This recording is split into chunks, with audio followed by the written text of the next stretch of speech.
Okay, well, this game doesn't have a demo, so...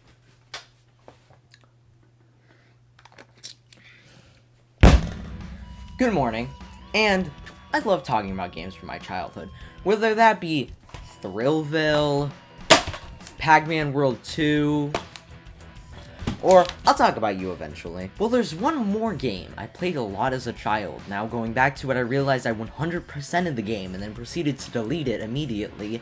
I'm very sorry, 6-year-old me. I completely forgot this game existed until I thought it would be a good idea to compile all of my games into an Excel spreadsheet. And I don't have to hype it up anymore. It is Disney Universe. So I'm gonna give you a hypothetical here. You're a kid in the late 2000s. I mean, I didn't ask to be born then. At this point, you have a Wii, you still have hope in life, it's great. You're also a big fan of Disney and really want a game about all of your favorite movies you watched.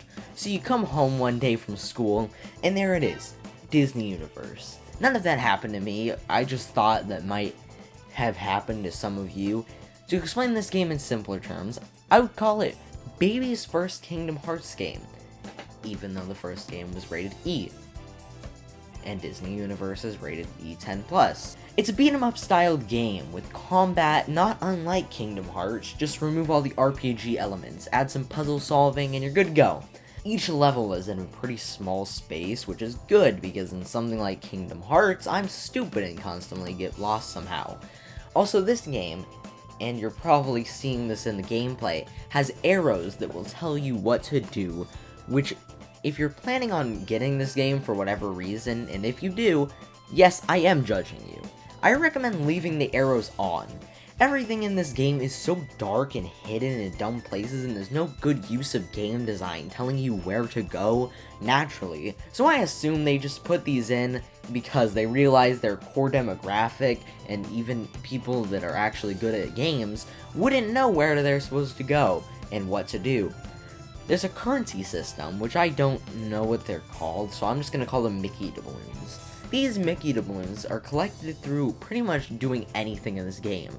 Solve a puzzle, Mickey doubloons. Kill an enemy, Mickey doubloons. Destroy public property, Mickey doubloons. These can be used to buy costumes, which are purely cosmetic, but also you're kind of encouraged to use a main, because you can level up the costumes by collecting stars in the level. So there's hardly any incentive to actually buy all the costumes, unless you're trying to get 100% completion. The other thing you can buy with them, which is pretty much the main reason to collect them, are worlds. They each cost 2,000 Mickey doubloons, which gives you an admittedly nice bit of choice as to how you go about beating the game, as you might want to play whatever your favorite one is first. Speaking of the worlds, there are 6 of them. Those being Pirates of the Caribbean, Alice in Wonderland, or as this game calls it, just Alice. There's also Lion King, Monsters, Inc., Aladdin, and WALL-E, which is oddly the only one that's all caps.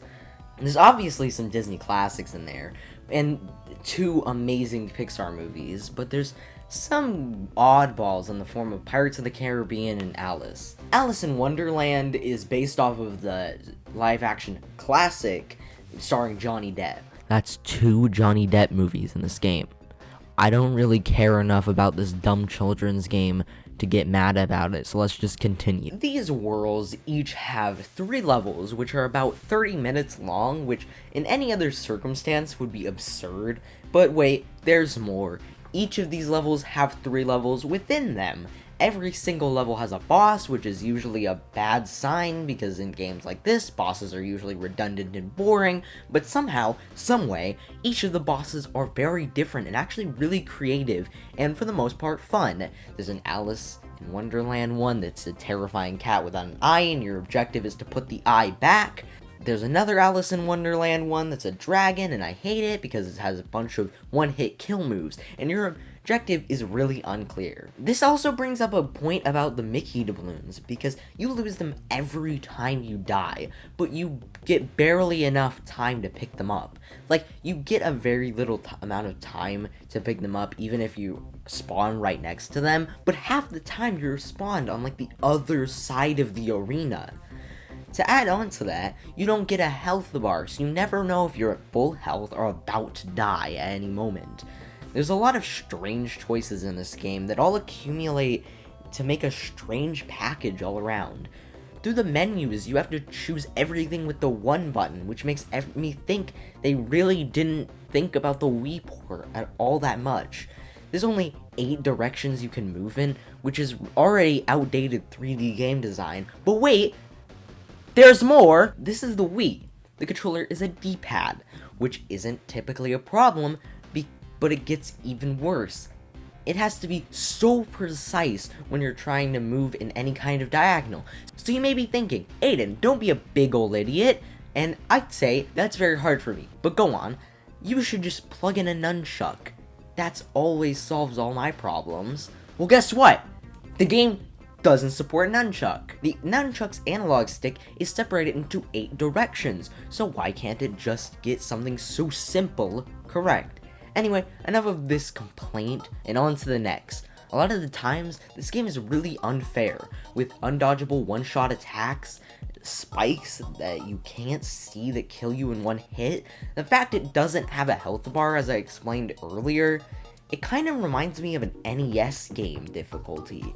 But while those were difficult for the sake of lengthening the game, because without it would be 1 to 2 hours long, this game is about 10 hours long for the main story, and you get infinite respawns.